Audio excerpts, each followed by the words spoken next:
Hello and welcome back to my Cardinal.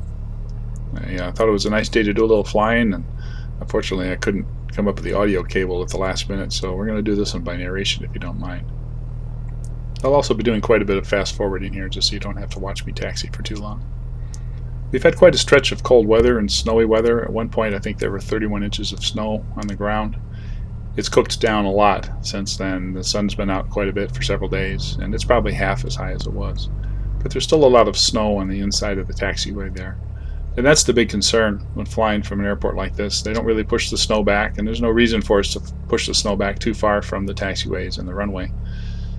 It does make it a little hard for the low-wing airplanes. There's a Bonanza just up to the left there that flies quite a bit, and what I've noticed is that he tends to taxi down the runway when he's going down to the fuel pit. He doesn't make a try for the taxiway. You can see on the corner there the trucks have pushed the snow to the inside, which is nice. We'll look when we come up on final approach here at the way they push the snow at the end of the runway. It seems to work pretty well, and they do keep it away from the runway, the end of the runway itself, so you don't end up with a big pile of snow at the end of the runway.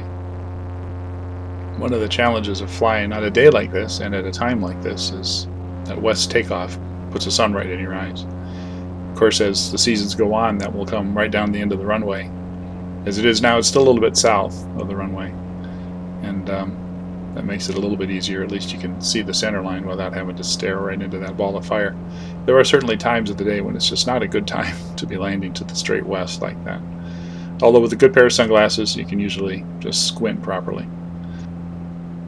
The air conditions are interesting on a day like this. You notice there's that kind of a golden layer at the bottom of the blue sky. What that is moisture that's cooking off the ground. It's been 0 to 10 degrees here for a couple of weeks, and today it's up about 36. I noticed the temperature aloft was about 45. So what's happening is that the ground is starting to release a little bit of moisture, but it stays real close to the ground in that ground layer there. Now that layer is going to become fog later this evening, probably ice fog, freezing fog. It's going to stick to all the trees and make them all frosty. So this is a good day to not be trying to fly certain times of the night or first thing in the morning. It can get pretty thick sometimes.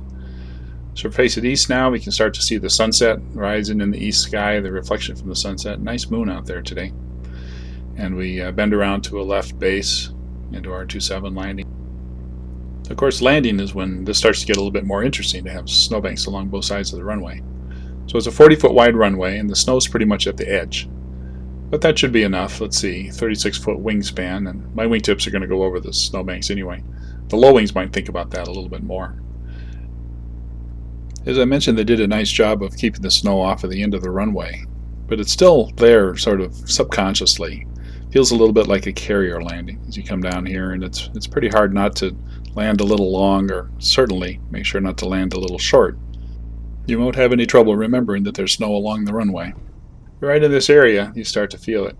And if there's a little crosswind, you'll feel the crosswind burbling off of that snowbank right there as well. So touch and go time, we're going to power back up and go up. The sun's a little bit lower. Another thing that's a factor for moving the snow is the issue of the runway lights. So the runway lights are about 10 feet off to the side, each side of the runway. And I'm the guy responsible for doing runway light maintenance. So I have a special interest in this, as you can imagine. One of the big challenges is that when the snow trucks come along, they're just pickup trucks with blades on the front, and they just push the snow off to the side. And depending on how heavy and wet the snow is, it can have a lot of mass and a lot of velocity when it hits those runway lights. So this particular year, I think we have 38 runway lights total, if I remember correctly, and I think about 2/3 of them have gotten knocked over.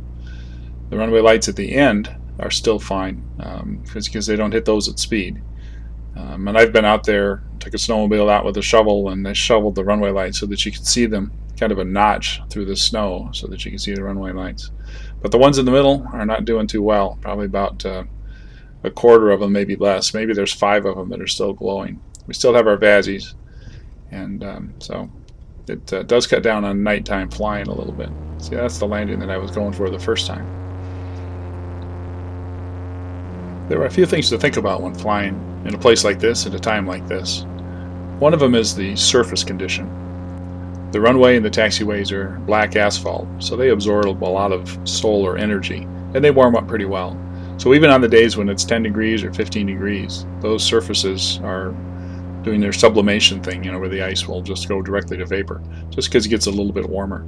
Sometimes you get a little bit of water under the ice, but they'll generally warm up on a sunny day like this, even if it's 30 degrees, 28 degrees, and there'll be water running across the runway in the taxiway. Just about this time of night, the sun angle gets a little lower and that solar energy goes away, and those babies will freeze right now because the air temp is sometimes below freezing.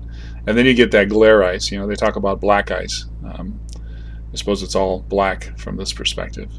But one of the nice things about airplanes is that we have direct controls to the air. We don't really have to have steering or have to have brakes. If you're patient enough, the aerodynamics will slow you down. So especially on your departures, you can pretty much keep it going in a straight direction just with rudder aileron. And so it's not so much of an issue. But when you're taxiing around, trying to turn into the taxi, into your ramp and some things like that, or stop by the end of the runway, then you need to know if the water has freshly frozen or not. Of course, it throws up on your wings and on your tail as well. It tends to make the airplane a little bit messy.